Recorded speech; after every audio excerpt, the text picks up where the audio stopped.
Hey, everybody. Welcome to episode 5 of season 3 of Coach Please. And hey, coach, do you find yourself coaching other coaches to get coaching experience to coach others out in the world for your coaching practice and thinking it's going to change and improve?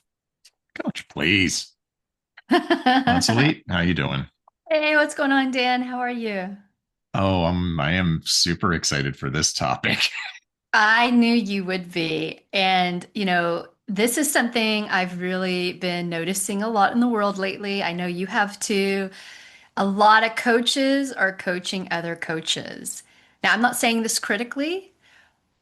I'm in that space too. You're in that space. MCXI, our school, is in the ecosystem. So we're in it. But it does make me curious. What happens when a profession starts mostly serving itself? Because right now, when you look around the coaching space, we see a lot of coaches coaching coaches, coaches training coaches, coaches mentoring coaches, coaches certifying coaches, coaches supervising coaches. Now, none of that is wrong. I'm not saying it is, right? Like, again, I mean, this isn't critical. We are in this space too. But at some point, I think you have to say, wait, we're coaches, coaching coaches, so they can coach more coaches. It kind of starts to feel like this professional hall of mirrors. It actually feels like a pond that is stagnating and a gene pool that is becoming incestuous. And somewhere along the line, we're all going to have webbed fingers and toes. Call it what it is. Call it what it is. I mean, look, every profession develops training around itself, but coaching is unusual because the service itself is development. So the profession can start to circulate inside itself, which is what I feel is happening. And again, I mean, I'm not looking at this, I'm not on the outside, but I'm in it too, which is probably why we're noticing it. And when you said the word circulation, it brought it up for me. Inside our physical bodies, we've got blood circulating. Ideally, it doesn't go out anywhere, it stays in here. But that blood that's circulating and carrying life to every cell of our body needs to have oxygen brought into it to take out to carry life to that. Every closed system needs some sort of outside fuel, outside information to continue to bring life and evolution to itself. A closed loop will be a closed loop that doesn't open up. And what I what I see in this space when coach, I'm going to make a distinction on training because that is a little bit different. But the idea of coaches coaching other coaches, we get into that rhythm, and I've seen it a million times in evaluating sample recordings for credentialing purposes. That when another coach is the partner to the coach who's going for credential, they start anticipating the questions and answering them before the coach can even ask. And that starts to that anticipation of, I know what this drill is about, and I'm going to show up and be helpful. And yeah, thank you for coaching me, and thank you for being that person for me. But when we're in the ecosystem, we show up there differently than the person who's coming in really looking for help. And even now, if we're in a coaching situation where the coach is coaching another coach, is the coach who's receiving the coaching in some way evaluating how is this individual showing up for me, because maybe they have a higher credential or they've been doing it longer with the same credential, and they're not really in the session, they're in a bit of an evaluatory place, made that word up. um, and they're calibrating themselves based on how this other person is showing up, good, bad, or indifferent.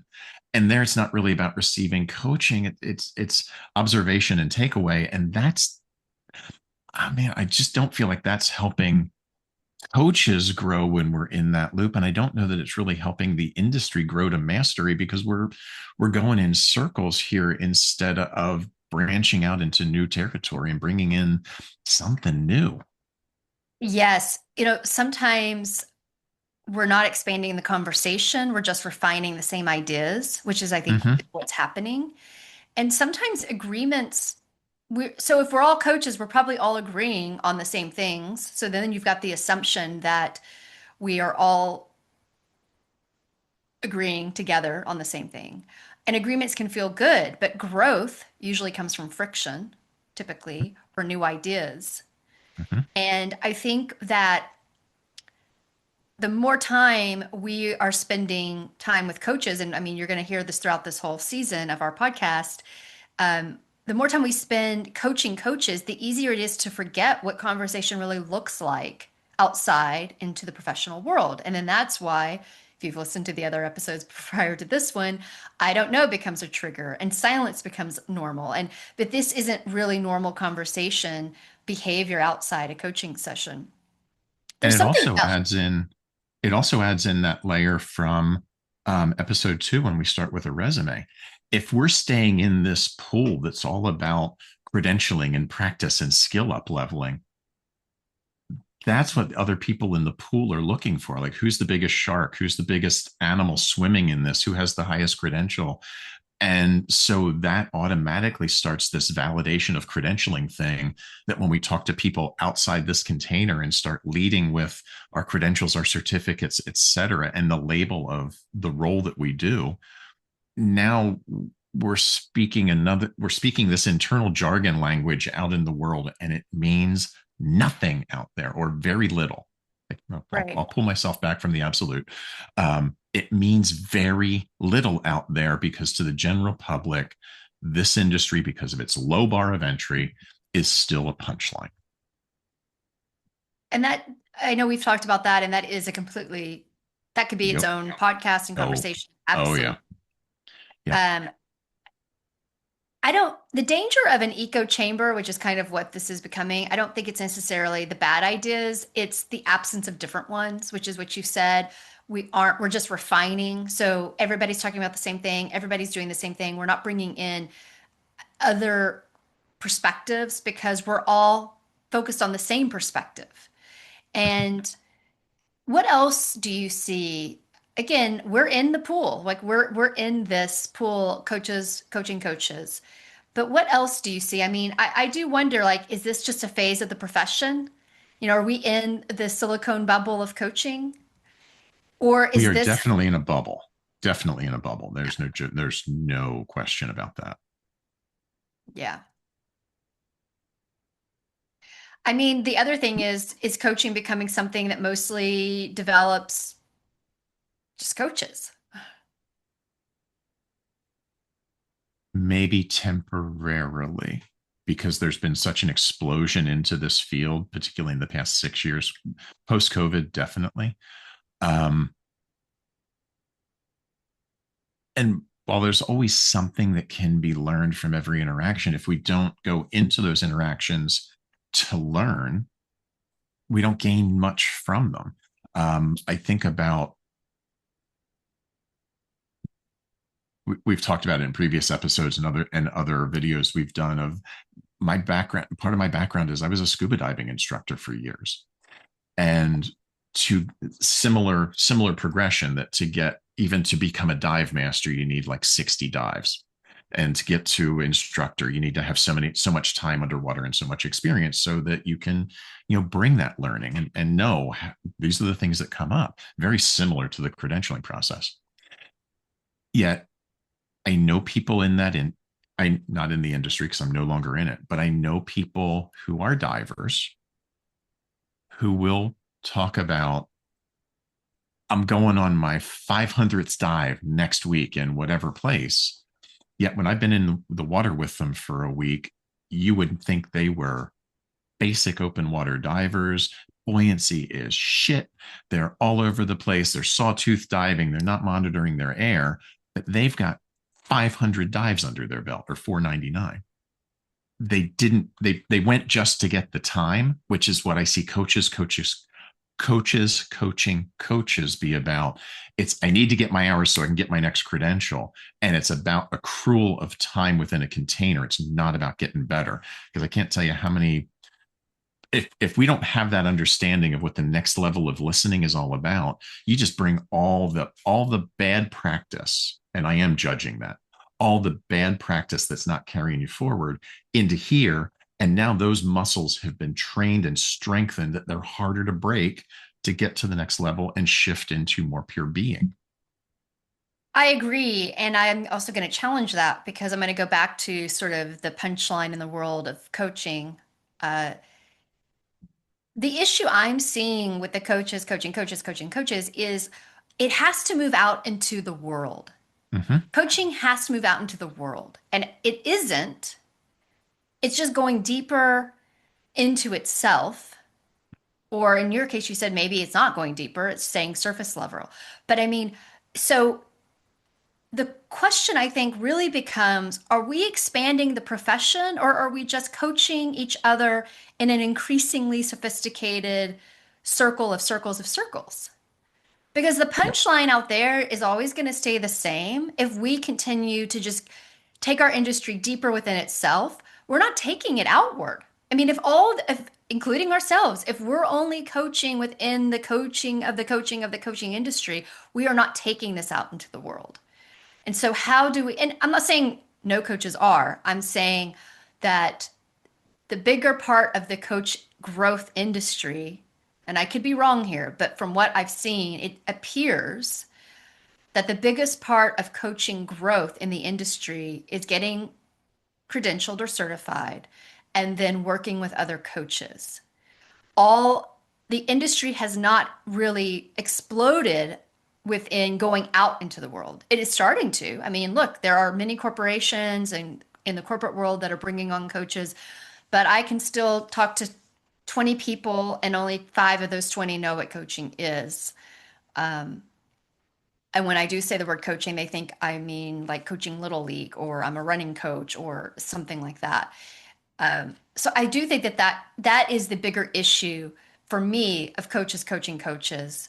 Um, we need what we have, but if we continue to grow and just deepen it within ourselves, within the industry, I don't know if that's really going to help us get it outward the way we want to and the way we hope to. It really won't, because it won't help us develop our skills at a degree where we can be more on the fly, because if the other person is in the container with us and kind of knows the flow of the practice, I don't know that we show up in the same way as we do when we're with someone who is coming to, that might be part of it. The person who comes to us from outside of the container is really looking to do the work and receive the service and grow. Do we show up differently there than we do when we're with somebody who kind of knows the drill, and now we're both walking the same familiar territory? Maybe that loop, it's not helping us. I don't, on the grand scheme, I don't think it's helping us get it out in the world in a way that it would if we really started looking outward and it was less about just continual service within it. That begins a general spiral down. Well, you just made me think about, and this could be another, we may be going on a tangent here, but we have time. Yeah, absolutely. Uh, last year, I was going for my PCC calls at the end of the year and putting them all together. And during that process, which started last summer, I think, right? We found when you listen, this is about outside the session, our podcast, but we're now going to talk a little bit about in the session. But when you're trying to go for a credential, you have to do a call for submission. And typically, you want somebody to show up for you to do that call because the assessor is reviewing you, the coach, not the client. And all the people that I coached for those calls were not, they had no coaching background, and none of them could do a PCC call for me, which says to me, a lot of these people who are even coming from the outside world to be coached, who are in a completely different profession, they may know loosely what coaching is, but they are still showing up very differently to be coached than the person who has a coaching background, who has been coached, or has a coaching background, or both, or one or the other. It's very different. And so when you say, when we go out into the world to coach somebody who has never been coached, who wants to get coaching, how are you showing up for them differently? Yeah, you are, because it is a different experience. Yep. You're showing up as the human being who actually happens to do this thing that they're looking for. They're showing up for the transformation. They're not showing up because you're going for your ACC or your PCC or your MCC, and there's this level of expectation around it that you're going to show up in a certain way. And it's about the credential. The marker is there for that. You're not going to talk about that out in the world. That was our resume conversation in episode 2. They don't care that you're an MCC, a PCC, an ACC, a credentialed coach. They know you provide a service and a transformation. They're showing up for that, not for the mask. Yeah. And the more we play, the more, here it is, the more that we swim in a pool together behind our masks, the more we reinforce that mask and think it's important outside of the pool when it is not, other than how you show up with it, because your listening will change over time. And as you grow and change, that's what makes the difference outside of the pool, not the next credential. And as just as the letters, who you become as you gain them and learn, that changes. Yeah, just to clarify, even the people who had never had a coaching background or understanding, when I told them what I needed to show up for me, they did try their best, but they still couldn't do it, right? Because they don't know what the markers are. They don't know, and they don't care. Like you said, they don't care. Mm-hmm. And so going back to, of course, there's going to be coaches coaching coaches and coaches training coaches. I'm not saying there isn't. We are in this ecosystem too. I'm not saying we aren't, and I'm not being critical. But at what point do we say, wow, this pond has gotten so big and so full? Maybe is there a conversation we've around coaching coaches to go into the world and not just coach other coaches? It has to go both ways. They're going back to that idea of the stagnant pool. Fish and wildlife can only exist for so long in a pool that doesn't circulate. And then you're going to start getting the algae buildup and everything else, and life is going to not be there anymore. You either need to tap some out or need to bring in a fresh flow. So, what are the influences from outside that we can bring in to change perspective, to change conversations about what this industry is about, that freshens this pool rather than all swimming and bumping up against each other or swimming in our own crap? Yeah, that's a great visual. Yeah, it is Um, a great. I will say there are a lot of social workers and psychologists and neurodiversity doctors and that are becoming coaches. And so their expertise bringing those kinds of conversations into coaching is definitely helping. And I am seeing that. And hopefully we'll continue to have more of that. But I also hope that we encourage as a coaching industry to step outside coaching just coaches or training just coaches. Yes, you and I have built a school and we are working with other coaches, but we also work with private clients who aren't coaches.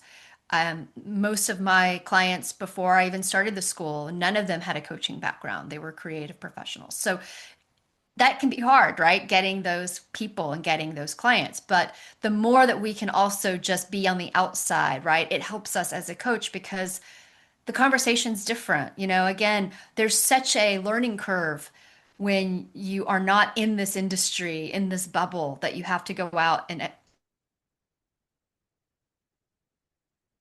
I mean, I can't tell you how many times I keep finding myself in these conversations. Like, what kind of coach? Like, well, what are their problems? Like, what do you talk about? How do you help people? Like, what does that look like? These are very early beginner conversations, and I take that for granted because in the LinkedIn universe, in the coaching industry universe, everybody knows we don't need to go back to the basics to say, well, we partner to evoke awareness. We don't go and have those conversations anymore. And so it's remembering that too, right? Like, how can we educate these people out here, not just in our industry, but I'm seeing we still need the need to be educating the people outside of the coaching industry so that they have that information. Yeah, I think the ICF has done a wonderful job training corporations and government entities on what coaching is and what that relationship is about. They have not done a good job teaching it and communicating it to the general public, which is why that low bar, well, one of the reasons why that low bar of expectation is out there. And then the fact that this being a non licensed, somewhat non-regulated industry that anybody can just say, hi, I'm a coach, that it's not even a low bar of entry, it's a no bar of entry that filters down the expectation. I want to, as we're having this conversation about coaches coaching coaches, I also want to give the other side of it, maybe as a, while there is that pool, there's also the fact that the individuals we're talking about are the ones who are working to evolve out of that pool, because they're working most likely within the ICF container, going for credential and learning and evolving. And maybe, sticking with that, maybe it's not about adding water and finding a new fresh stream. Maybe it's our evolution where we become the walking fish who get out of the pool and start walking on land and find that we can evolve even beyond that. Maybe it's not about staying in the water. Mm, well said. Thank you for that. So there you have it. There we go. Episode 5, our thoughts. I'm sure we're going to have comments. If you have opinions or thoughts or comments, please put them below. And if you like what you're watching or hearing, please like us and subscribe to us. And we'll see you in the last final episode of the season next week. Glad I had my rings on for that one, because then my webs couldn't grow between my fingers.